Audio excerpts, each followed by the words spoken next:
Sally, hi, what is meant by just being in the absolute? And can you give an example of when this happens? No, I can't. So what you want the absolute cannot be thought of. Right? It's like trying to conceive of infinite space. Try to do it. Or even to form a thought of empty space. You can't do it. No thought can grasp that which is formless. It is beyond all forms. And that's what the absolute points to. Right? Remember, the absolute isn't a thing. Don't let yourself turn it into some object of the mind, right? Some conceptual object, like there's an absolute, like it's a state. It isn't. Okay? So when you say, how do I be in the absolute? I would say, how do you be in space? You just are. You can't get out of it. So we have this idea of ourselves, and that idea is identified with the form, the body. And then we think of the absolute, of this, as some kind of rarefied special state that we're going to arrive at.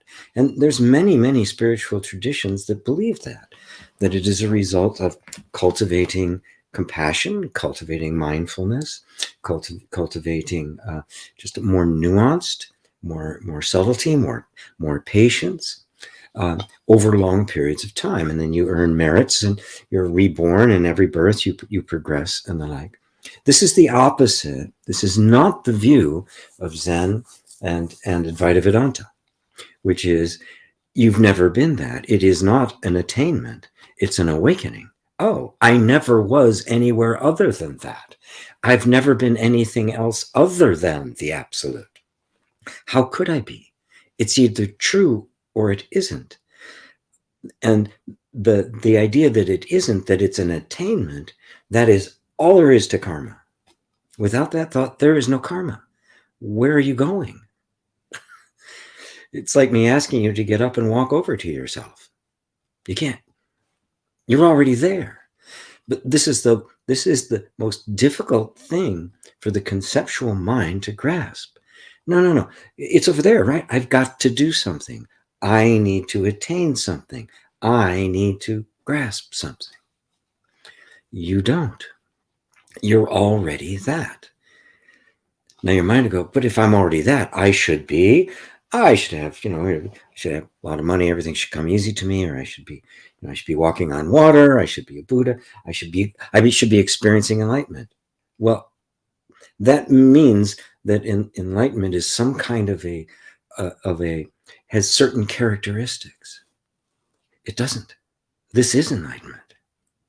Are you not aware? That's it. That's all there is to it. And the realization of that is the awakening. And it's just a realization. It's not an attainment. And so you can't get out of the absolute. Can you get out of the truth? Even if you believe something that's completely false, it doesn't change the truth. If you completely believe things about yourself that aren't anywhere near true, it does not change what the truth of you is. And so the practice, for lack of a better word, isn't an attainment. It isn't a refinement. It's a recognition. And there's enough of a recognition in you already, or you wouldn't be here.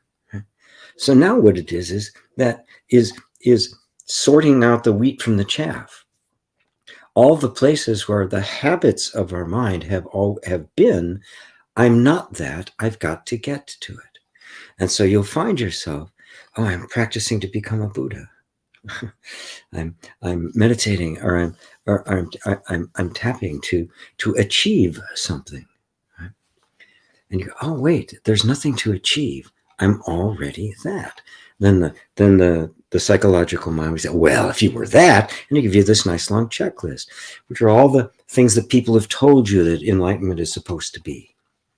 Oh, if it's enlightenment, it's going to be like this. And there's, angels and perfect bliss, emotional bliss. It's going to be, everything's just going to be wonderful, right? And so you go, oh, well, that's not my experience. I'm experiencing all this other stuff, right? Look at the nature of experiencing itself. That's the light. Without that consciousness, there is no experience. Bring the attention to the consciousness that makes all experience possible, and you are in the light. That is the light of truth. To recognize that that is the absolute is the enlightenment. That's the Buddha.